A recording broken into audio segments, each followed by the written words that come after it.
And you are looking live at Sold Out Giants Stadium, where today the 16-0 New York Giants are taking on the 0-16 Seattle Seahawks. Why the Seattle Seahawks 0-16? Because they suck. Man.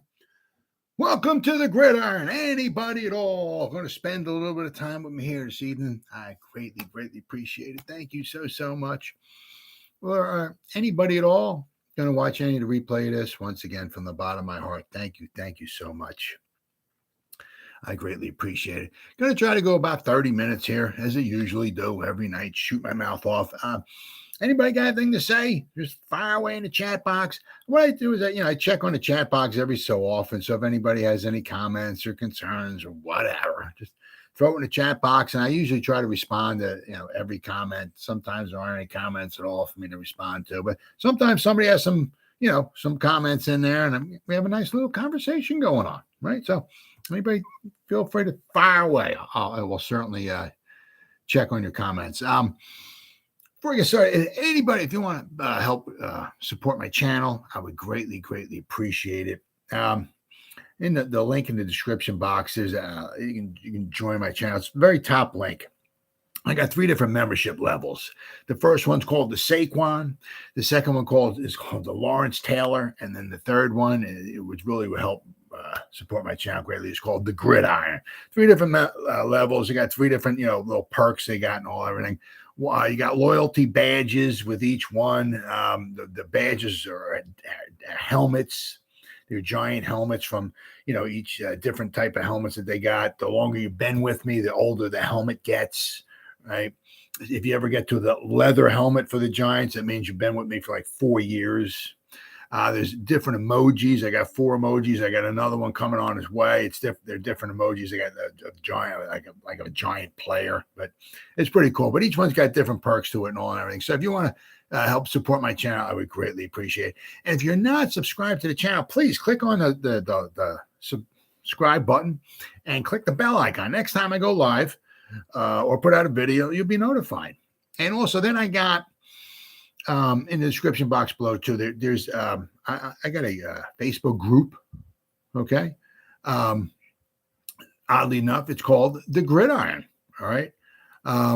I just put a post out there. I basically put multiple posts every day in the group for the Gridiron. There's over 1,800 members right now. We keep getting more and more every day. So if you want, please feel free, right, to become a member of the group. Then also in the description box, so I got a couple of pages, but one of them that I've been working on mostly, it's called the Gridiron. Another one, it's a page.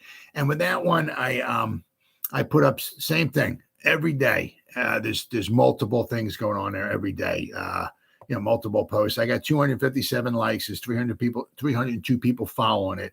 But every day I probably got 3, 4, 5 different things I'm putting up there as well. And as I said, and in the group, I put up stuff 3, 4, 5 things every day. But some of the members put up things as well too. So it's every day, 7 days a week. There's always stuff going in there related to the Giants. All right. So if you want, please feel free to join, like, and follow and all and everything. So I would greatly appreciate it.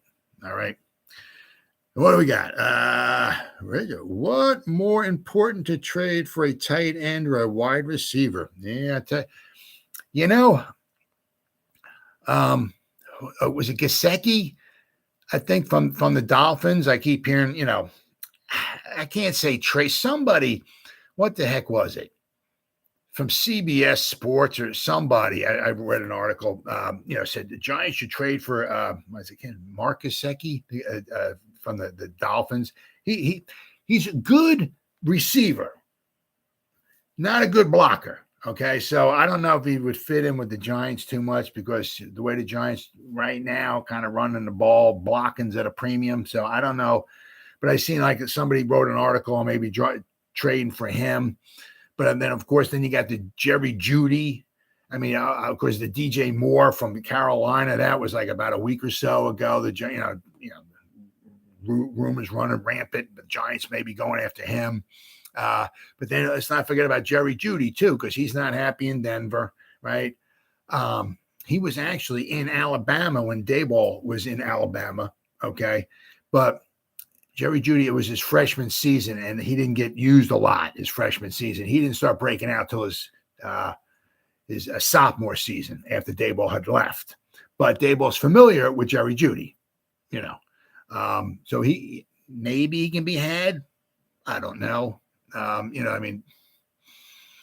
The one nice thing, okay, is also now that we got rid of, we traded Kadarius Toney away, okay, is that we saved a little bit of money, not a lot. I mean, you gotta feel, oh man, we traded away our first round pick. We're gonna be saving all kinds of money. No, I think it's like $784,000 because it's also prorated. We had to pay him for the first, whatever it was, 7-8 weeks of the season. So now the Chiefs got to pay him for the rest of the season. Okay, so the Giants are saving like about $784,000. They're also on the hook, I believe it is. I think it's like $1.8 million. I heard had like a signing bonus. I guess it's this year, the next 3 years, the Giants are on the hook for his signing bonus. Okay, so it's only 1.8, but it's still 1.8. But next year they'll be saving some money on his salary. It's like 1.7 million or something like that. I think in 2024 the Giants will be saving a little over 2 million on his salary. Okay, so I mean, it's Giants, saved a little bit of money. Now, going along with that, all right. I got so many freaking tabs up here.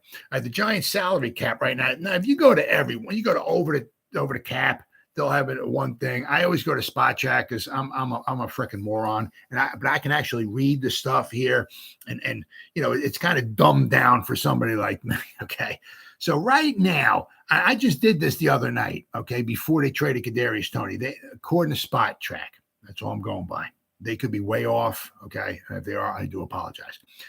But they get estimated cap space for the Giants, right? Which was like a little over $3 million. Now I see they have a little over 2. Somebody said, Spot Check had him a little over 3. Now with trading Kadarius Toney, okay, they have him now at Spot Check at $4.085 million that the Giants have. So about $4 million in cap space. Now I'm not sure. Let me see. Let me just for shits and giggles here. Let's see here. Okay, here we go. New York Giants salary cap. Let me go to Spot Track. Over the cap. Here we go. Over the cap. Now, the way they got their numbers here and stuff is freaking. Do we have it here? Oh, here we go. Oh, okay. See, over the cap's got them at cap space $3.258 million. And then the Giant, and then Spot Track is a little over $4 million. So I don't know if over the cap didn't add the money in for Kadarius Toney yet or what. Let me see if he's on. They have him on the team here. Cam Carter. Let's see. No, I don't see him on here. Kadarius Toney. No, he's not on here. So I don't know. I'm not sure, but I mean it's weird. One has him at like a little over $3 million. Okay. And then the other one, Spot Track, has them actually having over $4 million. So who knows? But, it certainly would help, the Giants out. I mean, even $784,000 that they're saving is huge because, I mean, if the Giants have to bring somebody up from the practice squad or they want to bring somebody in or whatever like that, in the bottom of the barrel is about $700 and whatever million, $1,000. I mean, that's about what the Giants save. So, the Giants save themselves, enough to maybe get a player, all right, if need be. But I mean, the way they're going with this, with their injuries, they're probably going to need to sign some more guys. Now, the big question is, does Shane want to roll the dice? Let's go out and maybe see if we can get Jerry Jeudy, okay? Maybe trade away, maybe a second rounder for him or so. Maybe have to pay him a couple million, which only going to leave him about $1 million. Do you want to go the rest of that season with like $1 million in salary cap space? Phew. If not, I'm saying then you might have to wind up getting creative. You might have to do something with Kenny Galladay's salary, and I don't think he wants to do that. So it's going to be interesting to see what Shane decides to do. I mean, because the Giants are doing so well, they can use a piece or a couple pieces here or there, okay, which is going to take a little bit of money. So what is he trying to, does he want to get a player or two now, maybe make that push, and maybe, mess with the future a little bit? That's a tough one. It's going to be interesting to see, especially after the trade deadline goes by, and you'll start seeing more and more what Shane has in mind, for the future. Okay, because if he doesn't start mortgaging the future right now, then he's more concerned about maybe guys in the getting guys in the future. I mean, he just got 2 more draft picks, right? So now we have I think 9 draft picks now. All right, we had 7. We had 1, 2, 3, 4, 5. We didn't have a 6th because we traded that to the Texans. We had 2 7s. So we had 7 picks. We just got another 2, okay, for the Chiefs. Compensatory pick, which is going to be like the last pick of the 3rd round, or one of the last picks in the 3rd round the Giants got from the Chiefs, okay? So it'd be close to a top 100 pick, okay? Then they got a 6th-round pick, which is going to be, if it's the Chiefs, you were talking a late 6th-round pick, okay? Almost a 7th rounder, but it is what it is. But, he just got 2 more picks, and now we have 9 picks for the draft for next season. So basically, we should have like 4 picks in the top 100. Very good. Okay, and if we can get like Darian Beavers back, right? Remember him who got injured? He's out the whole season. Get him back. We get 4 picks in the top 100 next year. Once again, now as I said, it's going to be interesting to see. Does he want to, start, trading away some picks to help this season? It's tough. I mean, you got to also look at, we got a lot of guys hurt, right? They start having a kind of maybe an idea of who might be coming back and when they might be coming back and all. I mean, Shane Lemieux, they're not sure if he's coming back at all. We got Nick Gates back. Hopefully we're going to get Azeez Ojulari back. Maybe it'd be after the bye week. That would be nice, right? And maybe he can stay healthy for the rest of the season. Maybe we can get Ellison Smith back, right? We're going to get Evan Neal back. We're going to get Ben Bredesen back. Let me. Where are we at? All right, I got the injury report here too. This is pretty cool. All right, because the Seahawks they got a couple of guys. Okay, they got a couple of guys. All right, one of them is a boomer. All right, which is going to help the Giants out a lot, especially if he doesn't play. And even if he does play, he's going to be injured. So, but I'll go over that in a second. All right. So now we got guys limited in participate in practice. Okay, Leonard Williams has got elbow. You let that freaking guy. If he wants to take naps all week, you let the guy take naps. Whatever it takes to get that guy's body back healed up, you let him do it. Okay. Jason Pinnock with a foot, he was limited, and Tyree Phillips with a toe, limited. Same thing with Tyree Phillips, because when Evan Neal went out, Tyree Phillips came in. All right. So if Tyree's got to, take some time off or whatever, let the freaking guy do it. We also got, let's not forget Nick Gates, sign him, right? So he could play a tackle as well, too. Now, I don't know if he'll be able to play the whole game. He might be on a pitch count, put him in there, maybe in the jumbo packages, right? Who knows? Maybe put him on the field goal unit team, maybe put him on the extra point team or something, get him 10, 15, 20 snaps, get him accoladed a little bit. Maybe each week keep adding, to his workload, see where he goes from that. But the Giants have, obviously Daniel Bellinger, won't be seeing him for a few weeks. Hopefully, maybe he'll be back in time, for the Cowboy game on Thanksgiving. That would be huge, okay? Ben Bredesen with his knee did not participate. Now, as I said, Evan Neal and Ben Bredesen from Patricia Traynor. I always listen to her Locked On Giants podcast every day, and it seems like there's a good chance that neither one of those guys will want to be playing this Sunday. Oshane Ximines with his quad. I mean, we got Oshane Ximines. We got Ellison Smith, who's just coming back from IR, right? And we got Azeez Ojulari. So we got 3 edge rushers, right? If we can ever get, a full complementary of edge rushers, I'm not saying we would be tearing the world on fire, but we'd certainly have some nice edge rushers without question. It would really be so nice to get frickin' Azeez and Kayvon on the field. We did, but it was just a small sampling. And I think it was that maybe that game that Kayvon, I'm sorry, that Azeez got hurt his calf again, right? That's when that was like the only game that Kayvon and Azeez played together, right? So hopefully we can get Azeez back and get the two guys on the field, at the same time. It would be so fantastic. Then we got Cordell Flott. He's been out for a while. Okay. Kenny Golladay. He's looking to come back, hopefully against the Texans. So he won't be playing this week against the Seahawks. Probably not. We got a bye week. Then hopefully against the Texans, he'll be coming back. That would be freaking huge. Okay. Would be even huger is if somehow the Giants can find a way to actually use the guy and his talents. That would be amazing. All right. Because if used properly, okay, the guy can, guy has some skills to him, okay.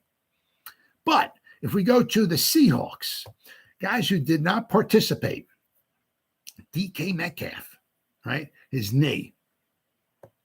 All right, let me see what we got here. Seahawks had the same group of players held out of practice for a second day in a row, including all three players who left last week's game due to injury. DK Metcalf, I think, if I remember, because I remember watching the game, I think he left on a cart, all right, his knee. Guard Phil Haynes with a concussion and linebacker Nick Bellore. He had a concussion as well, too, okay. Those guys were held out of practice, all right. So it's looking like quite possibly DK Metcalf may not play Sunday. That would be huge because, with Tyler Lockett and DK Metcalf, that's a nice twosome they got right there. And the way Geno Smith, I'll tell you what, very impressive, very impressive. They've been scoring some points, and also their defense is very opportunistic. So the Giants are going to have to watch themselves. They can't give,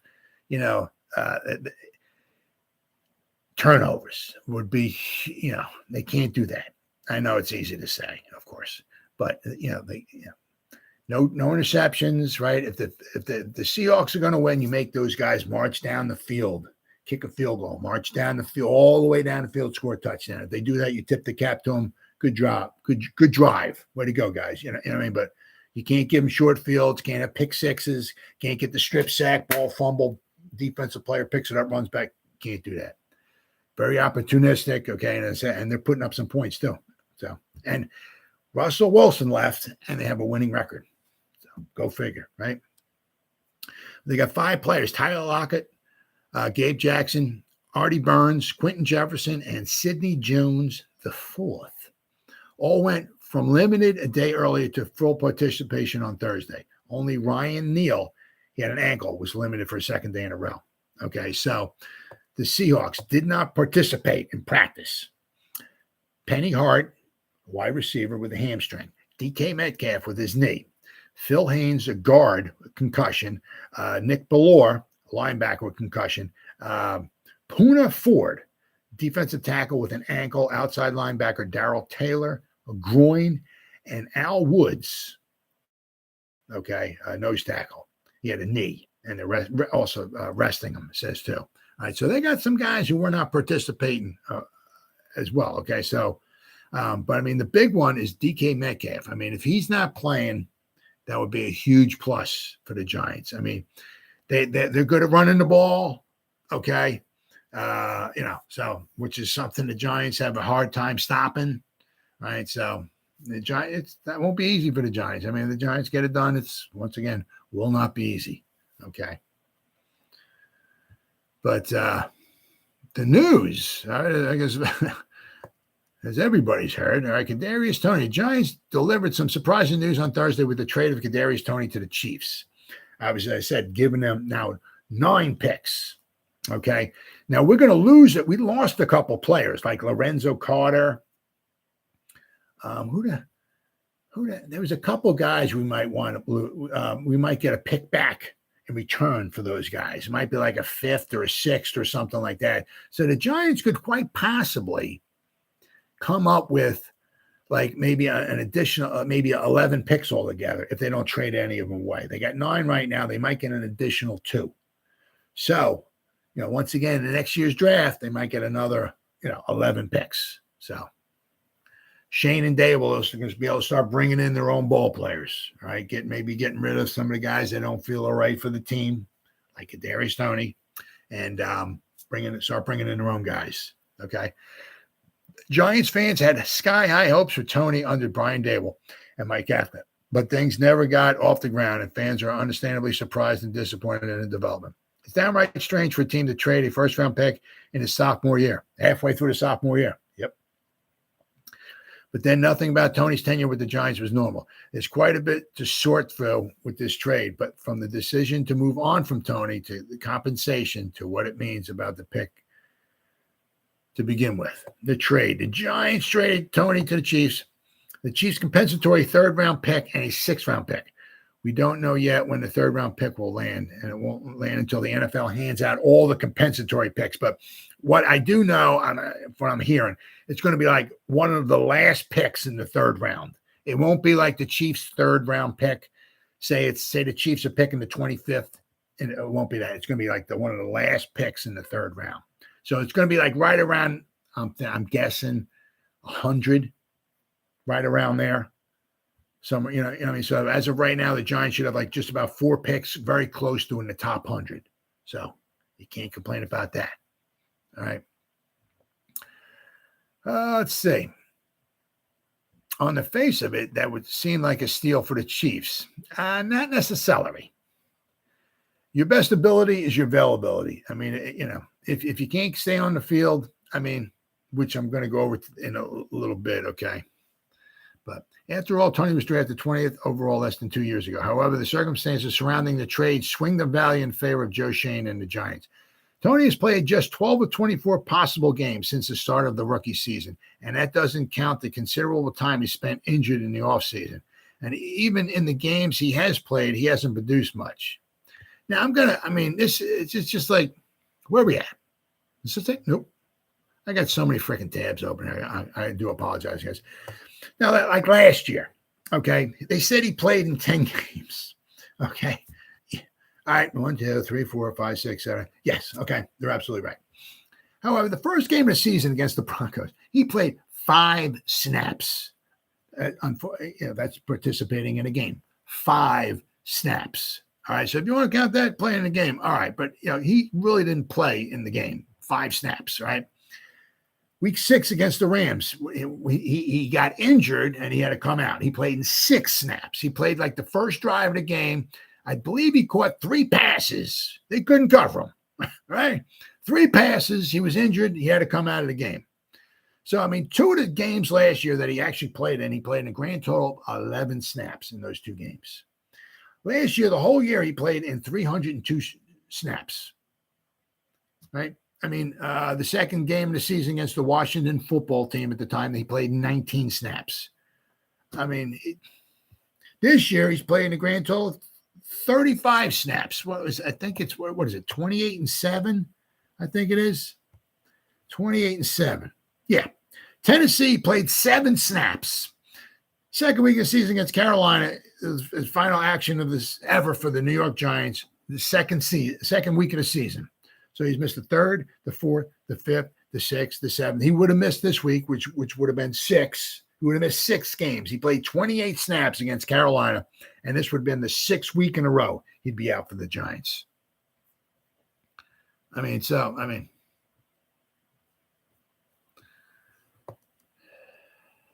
Now they're talking about here, Toney's 6-catch, 78-yard game performance against the Saints. Then this 10-catch, 189-yard performance against the Cowboys are often cited. The other 10 games he's played in had been far less productive.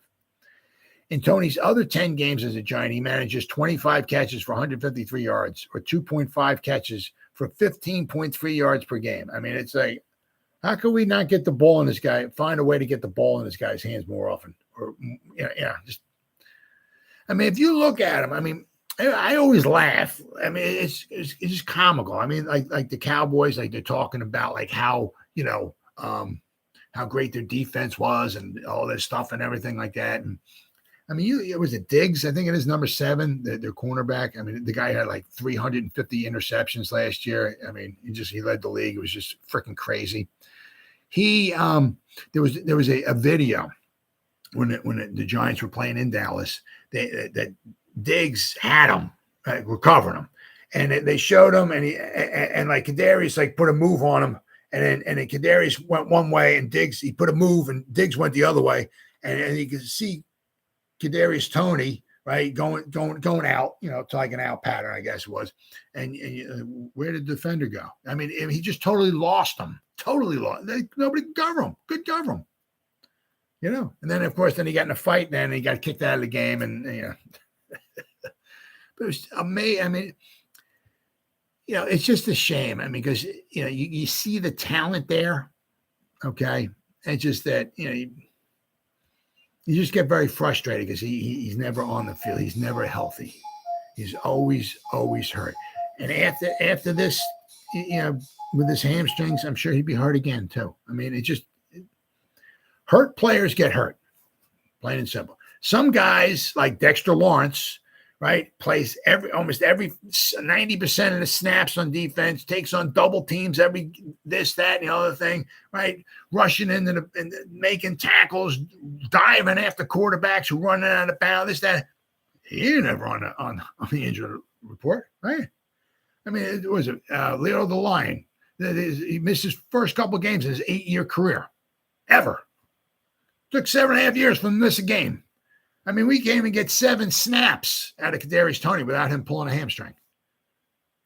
It's just very, very frustrating. I mean, I don't wish any bad, absolutely not.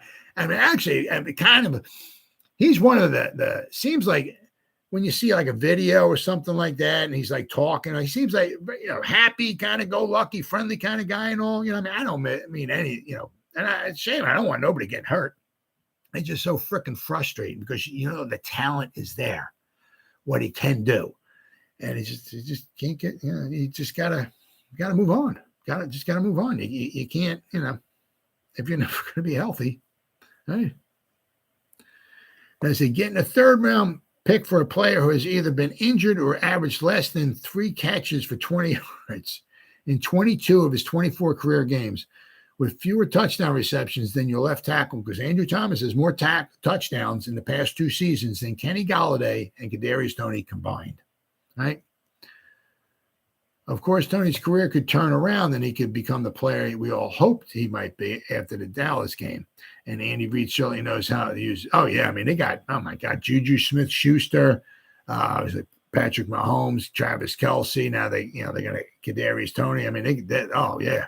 The way they just bitch slapped the 49ers defense this past weekend. Oh, my goodness. Wow. And if you can get a Kadarius Toney actually to stay healthy, watch out, boy. They'll be putting up some points, man. Wow. Then they say, but even so, this was a good trade for the Giants. A very late 3rd round pick is still a valuable commodity in the NFL draft. Yep. Cordell Flott was selected 81st overall. Daniel Bellinger was selected 112th. And Dane Belton was picked 114th. Those are all good players who have played big roles for the Giants and looked at important players going forward. So, yeah, absolutely. Absolutely. Without question.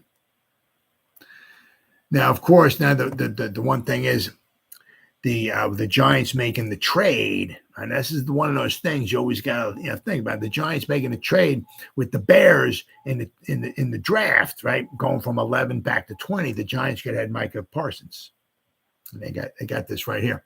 The opportunity cost to trade down is tricky, considering both Micah Parsons and Rashawn Slater have both been among the best in the NFL at their positions since entering the NFL.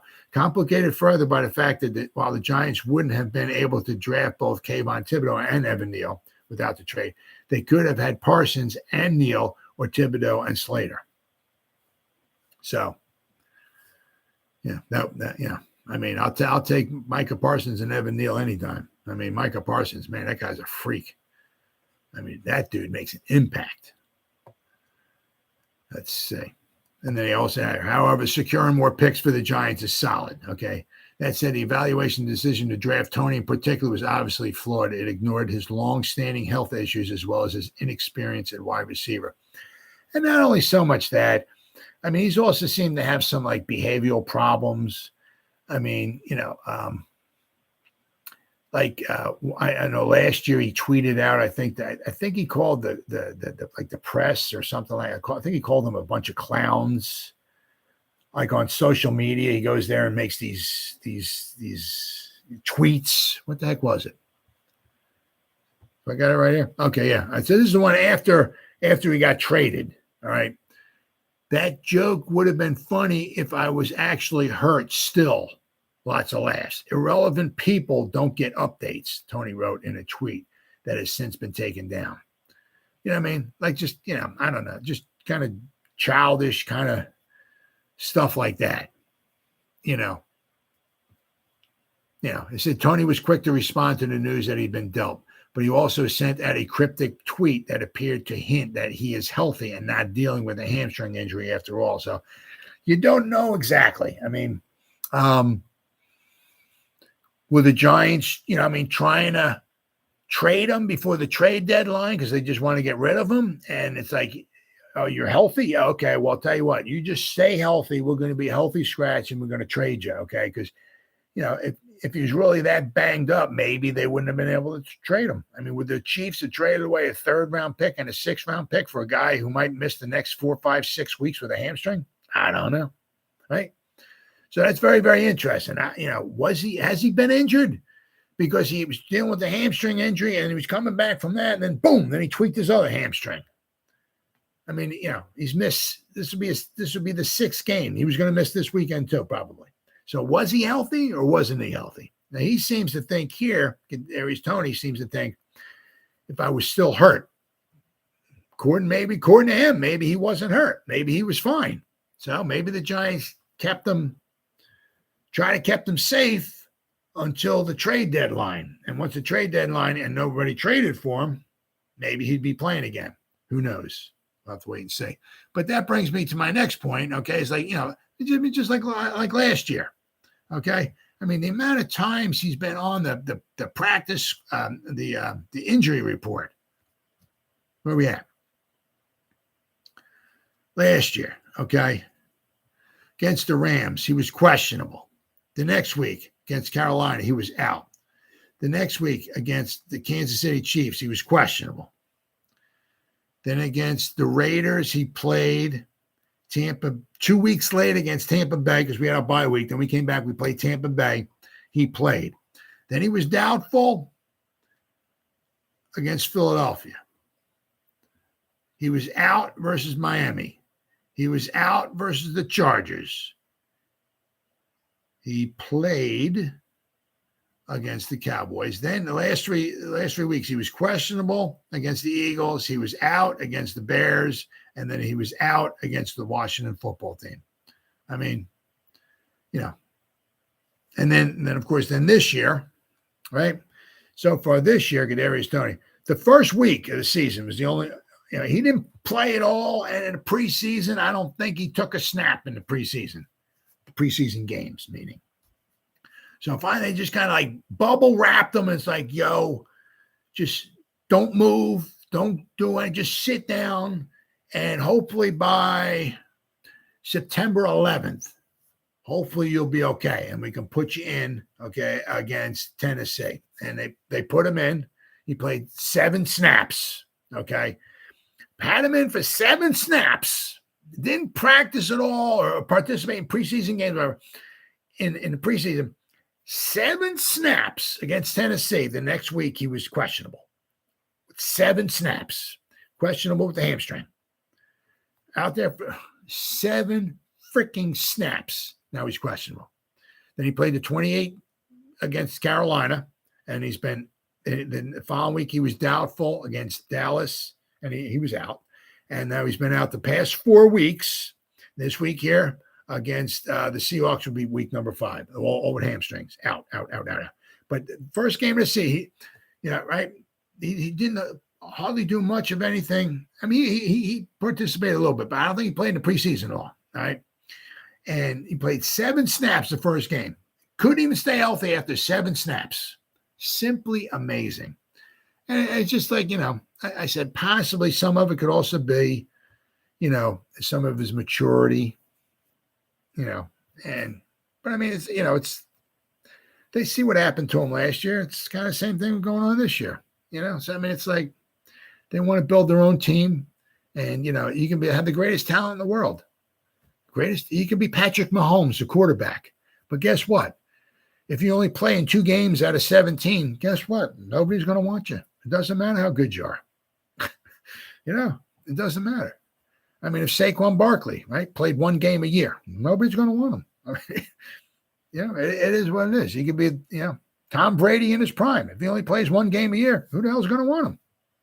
Your best ability is your availability. And Kadarius Toney, for whatever reason, has just not been available enough, right? And, we'll have to watch. It'd be very interesting to see how he starts performing with the Chiefs. I mean, the Chiefs, I think, have a bye week this week. All right, then they come back. So let's see after this week here, week 9 rolling around when the Giants have their bye week. All right, week 9, whoever the Chiefs are playing, I'm not sure, but it'd be interesting to see if he's in their lineup. Okay, then does he play the rest of the season or what? Well, it'll be interesting to see. But Kadarius Toney, bye. And, I wish him nothing but the best. I hope he never gets hurt ever again or nothing like that. But it is what it is, guys. I mean, your best ability is your availability. And if you're always on the sideline drinking Kool-Aid, you ain't worth nothing to the team. So it is what it is. Well, guys, it's been 36 minutes. I saw some people.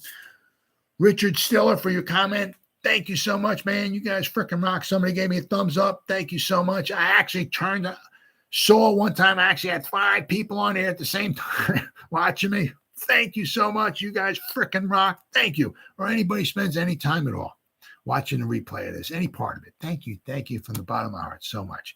You guys stay safe out there and go Giants. Woo! Oh, yeah.